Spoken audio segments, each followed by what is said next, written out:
Manirakiza yatsindiye kubaka isoko nkuru ya Bujumbura asaba imyaka 8 kugira ngo isoko yubake akanasaba yuko iyi soko yoyikoresha imyaka 50 imbere yuko leta yisubiza. Ni mu gihe incanco za mbere za malaria zamaze gushika mu Burundi, abanyeshure nabo baheruka kwirukanwa kubera ko bagwaye ingwara itaramenyekana ngo bariko baratora mitende. Aya n'ayandi ni muri burakeye turaza guca no mu mahanga tuza kugaruka kuvyaraye bishikirijwe n'umukuru w'igihugu c'u Rwanda ku ntambara iriko irabera muri Kongo, ndetse n'ikiganiro umuhari wa M23 watanze ku banditsi n'abamenyesha makuru inyuma yuko wigaruriye igisagara ca Goma hariya muri Republika Iharanira Intwaro Rusangi ya Kongo, ndetse n'ivyavuzwe n'umukuru w'igihugu ca Kongo Felix Chirombo Tshisekedi. Morning Burundi, Uburundi burakeye.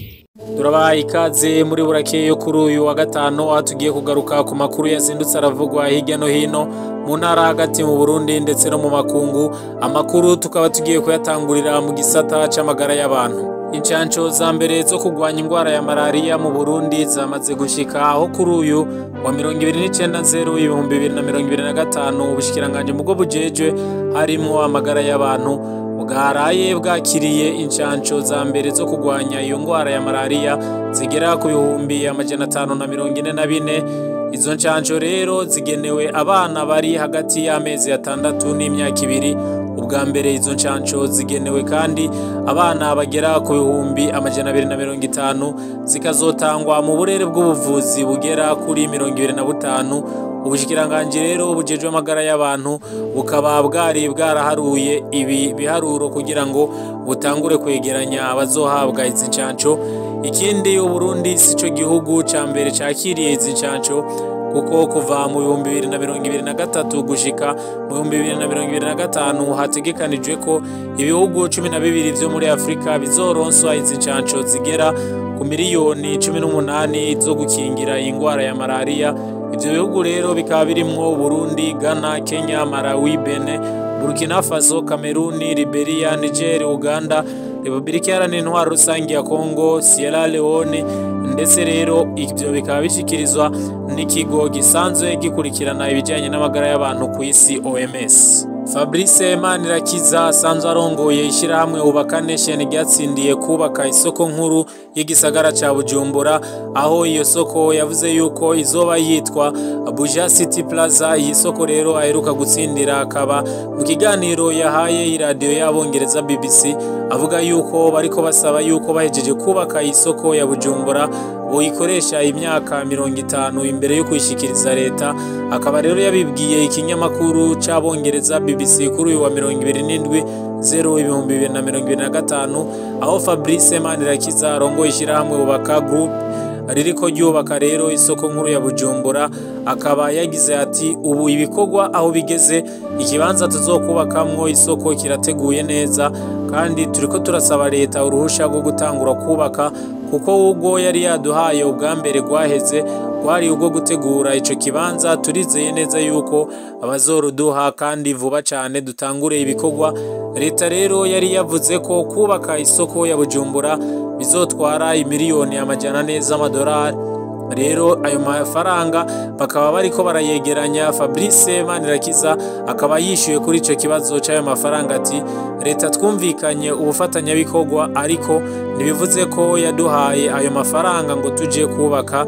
Twebwe rero twasavye uruhusha rwo kwiyegeraniriza uburyo no kubaka. Turiko dusaba ko tumaze kuyubaka rero boduha imyaka 50 yo kuyigaruza umutahe, kugira ngo twigaruze umutahe twashizemwo no kurondera inyungu.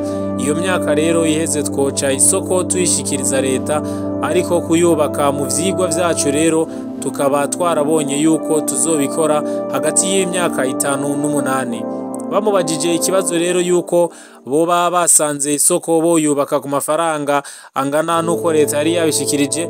Akaba yavuze yuko naho ivyigwa batarabiheza babona yuko bashobora kubikora mu miliyoni zishika 100 z'amadolari, yababa imiliyaridi 500 y'amarundi. Akavuga yuko bamaze kwegeranya imiliyaridi 5 z'amarundi hamwe n'ibihumbi 500 by'amadolari.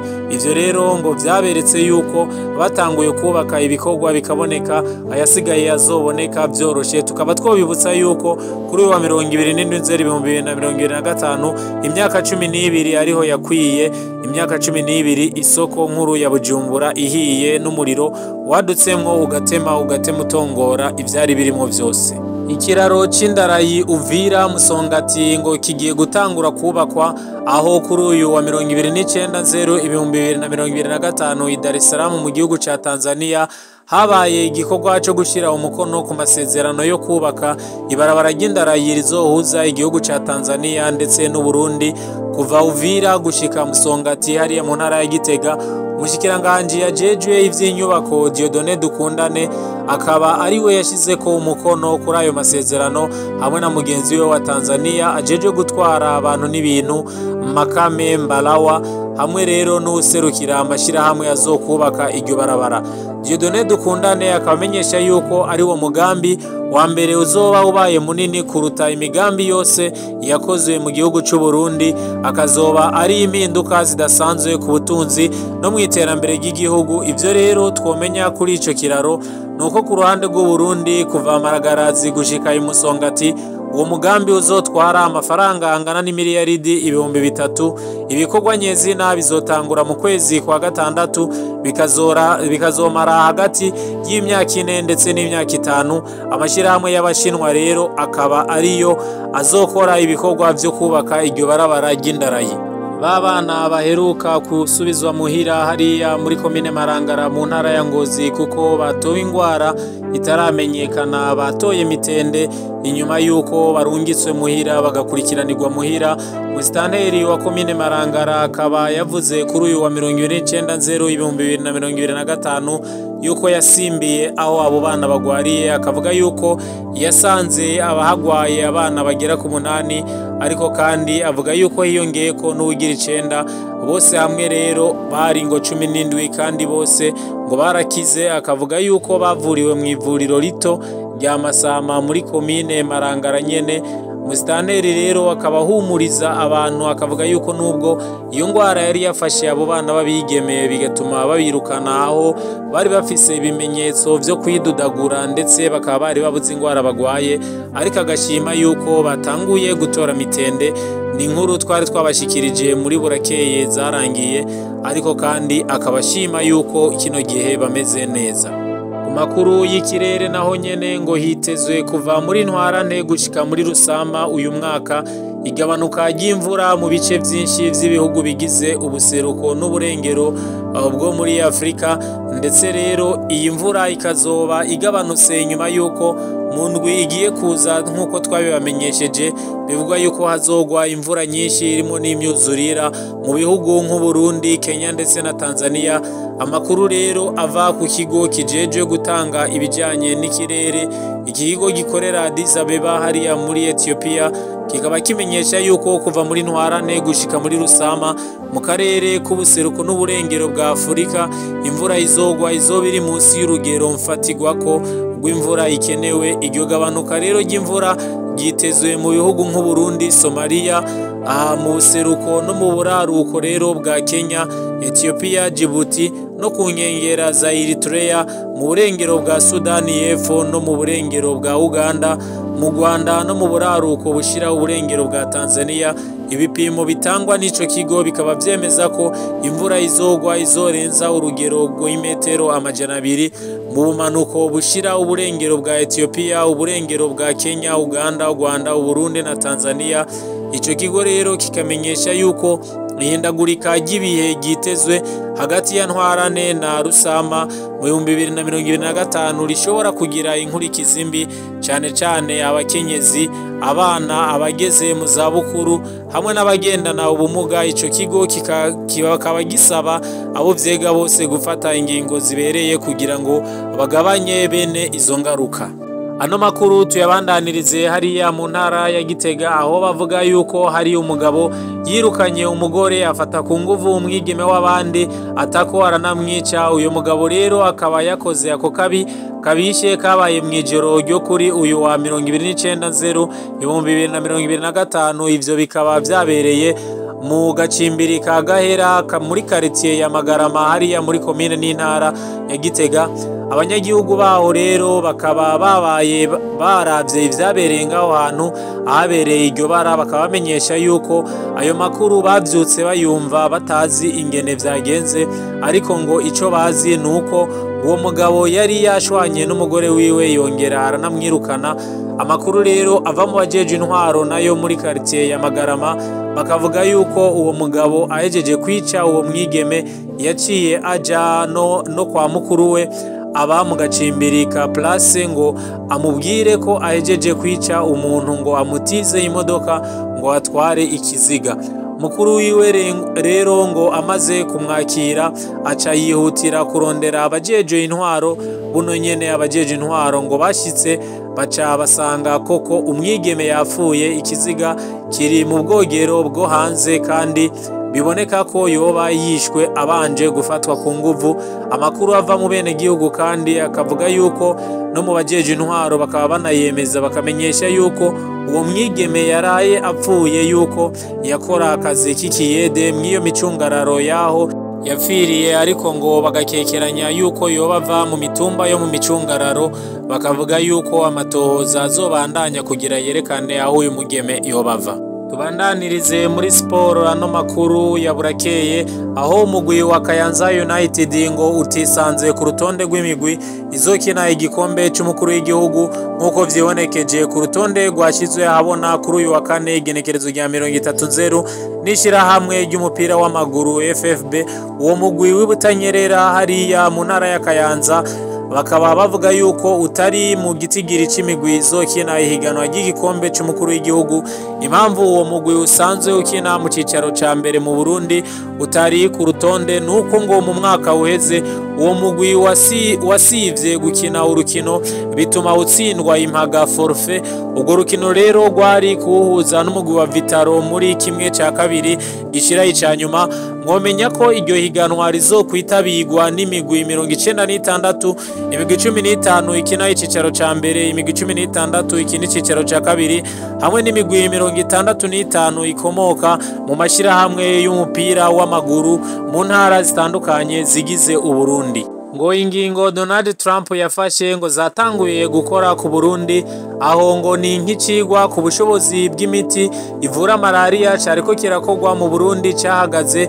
Ico cigwa cari catanguye mu kwezi kwa 12 mu mwaka uheze, kikaba rimwe mu myaka ibiri cariko gikorerwa rero mu bibanza bitatu, arivyo Kigobe mu gisagara ca Bujumbura, Mutoyi mu ntara ya Gitega hamwe no mu Kirundo. Muri kino gihe rero umuti wariko urigwa ukaba wari ubwoko bita artesunate. Ku munsi w'ejo hahise rero, umunsi wa ejo hahise itariki 29 z'ukwa mbere, abegeranya amakuru kuri uwo muti bakaba babwiwe ko bohagarika ibikorwa, aho rero bari babigejeje ku mvo z'uko ico cigwa kitagifise abagishiramwo uburyo bw'amafaranga. Ico cigwa cakura uburyo mu mugambi wa Perezida wa Leta Zunze Ubumwe za Amerika ujejwe kugwanya malaria mw'isi, Perezida Malaria Initiative. Rero uyu mugambi ukaba utagishigikiye bino bikorwa. Tukabibutsa yuko aho ashikiye ku butegetsi kuwa 20/2025 Donald Trump yahagaritse imfashanyo Leta Zunze Ubumwe za Amerika zahora zishira mw'ishirahamwe rijeje amagara y'abantu ku isi OMS. Yongera ahagarika imfashanyo yose ya Leta Zunze Ubumwe za Amerika mu kiringo c'imisi 90 kugira ngo habanze higwe inyungu za Leta Zunze Ubumwe za Amerika zoba zikura muri izo mfashanyo zitanga. Ano makuru tuyabandanirize mu makungu, aho ingingo zitandukanye ndetse n'intambara ziriko zibera mu buseruko bwa Republika Iharanira Intwaro Rusange ya Kongo zitariko zivugwa ko rumwe hirya no hino, ndetse no mu gihugu c'u Rwanda. Umuririmvyikazi wo muri Nigeria Tems akaba yasibije igiteramo yari kuzokorera mu Rwanda inyuma yuko imigenderanire itanguye kuba mibi, ndetse yatanguye kuboneka icuka kibi kidasanzwe hagati y'u Rwanda ndetse n'ibindi bihugu Tems rero umwe mu baririmvyikazi bagezweho muri Afrika ndetse no kwisi yose akaba yamenyesheje yuko igiteramo yarafise yo cyo guteramisha abanyarwanda cobaye ku itariki 22 z'ukwa gatatu uyu mwaka kitakibaye. Ibi akaba bikoze rero aterekanye impamvu nimwe, ariko abatari bake rero bakaba babifatanya n'ibihe igihugu kigezemo, aho icuka kitifashe neza hagati y'u Rwanda n'ibindi bihugu ndetse nka Afrika y'Epfo, aho umukuru w'igihugu cy'u Rwanda yoba yabwiye amajambo adasanzwe, bakaba bateranye amajambo adasanzwe na mugenzi we wa Afrika y'Epfo Cyril Ramaphosa. Mu kiganiro rero abakuru b'ibihugu bigize umuryango wa Afrika y'ubuseruko bakaba bagiraniye ikiganiro cyo kwiga kuri uyu mutekano muke uri muri Repubulika Iharanira Demokarasi ya Kongo. Ni ikiganiro cyabaye kuri uyu wa 29/2025. Muri kino kiganiro rero abakuru b'ibihugu bakaba bagerageje guca hirya no hino iki kibazo, ariko kandi hakaba hasohotse amasanamu aho umukuru w'igihugu cy'u Rwanda Paul Kagame yiyamiriza igihugu cya Afrika y'Epfo, akavuga yuko nimba gishaka gutorera umuti ibibazo muri iyi ntambara atakibazo babibonamwo, ariko kitokwigira umuhuza, na cyane cyane yuko ico gihugu cyarungitse abasirikare kurasana na M23 muri Kongo, ndetse bakavuga yuko babita yuko M23 ari abanyarwanda, mu gihugu Rwanda ruhakana yuko M23 atari abanyarwanda ahubwo ari abakongomani, ari abanyagihugu bo muri Kongo bariko bagwana kubera inyungu zabo canke kubera agateka kabo kahonyanzwe.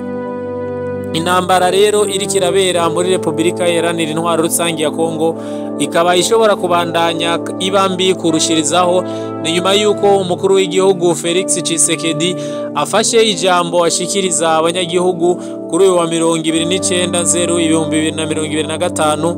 Felix Tshisekedi rero akaba yarahiye ararengwa yuko atana kamanyo na kamwe k'ubutaka bwa Kongo bazokwigera baheba, avuga yuko kandi Kongo itazokwigera isubira inyuma canke ngo ice bugufi kugira ngo baganire. Avuga ko bariko baritegura kugira ngo nabo basubize inyuma ibitero by'umugwi w'umuhari wa M23 weruka kwigarurira intara ya Goma, ndetse rero uyu muhari nawo ukaba waciye utanga ikiganiro kubanditsi no kubamenyesha makuru. Ni ikiganiro watanze kuri uyu wa 30/2025, aho uyu muhari wa M23 uvuga yuko abanyagihugu bavuga ikinyarwanda ndetse n'abandi bahunze botahuka igoma kuko umutekano wagarutse. Bongera bavuga yuko iyi ntambara bazoyikomeza kugira ngo babohore iki gihugu, bazoyikomeza kugera ni Kinshasa ku mugwa mukuru wa Repubulika Iharanira Intwaro Rusangi ya Kongo. Ikindi naco nuko uyu mugwi wa M23 bahakana bivuye inyuma yuko atagwanda ruriko rurabashigikira, ndetse atabasirikare b'u Rwanda abari kumwe hariya muri intambara barimwo muri Repubulika Iharanira Intwaro Rusangi ya Kongo. Benshi rero amakungu akaba ariko agerageza kugira ngo ahamagarire aba bose guhuza baje ku ntebe y'ibiganiro kugira ngo ntihagire ayandi maraso aseseka, ariko intambara zigashobora kuba mbi cyane inyuma yuko rero havugiwe ayo majambo y'umukuru w'igihugu, ndetse hakaba nico kiganiro muhari wa M23 nabo bafatanya abo batanze kubanditsi n'abamenyesha makuru bavuga yuko bagiye kubandanya urugamba. Turabashimiye mwebwe mwese mwakurikiranye ano makuru ya Burakeye yo kuri uyu wa gatanu, tubipfuriza kugira ibihe byiza aho muri hose. Imana ibahezagire, naho utaha muri Burakeye ikurikira mubandanye mudukurikirana ku mbuga zacu, haba kuri Twitter, kuri Facebook ndetse no kuri Instagram, musangiza n'abandi amakuru tuba twabateguriye. Murakoze. Morning Burundi, Uburundi burakeye.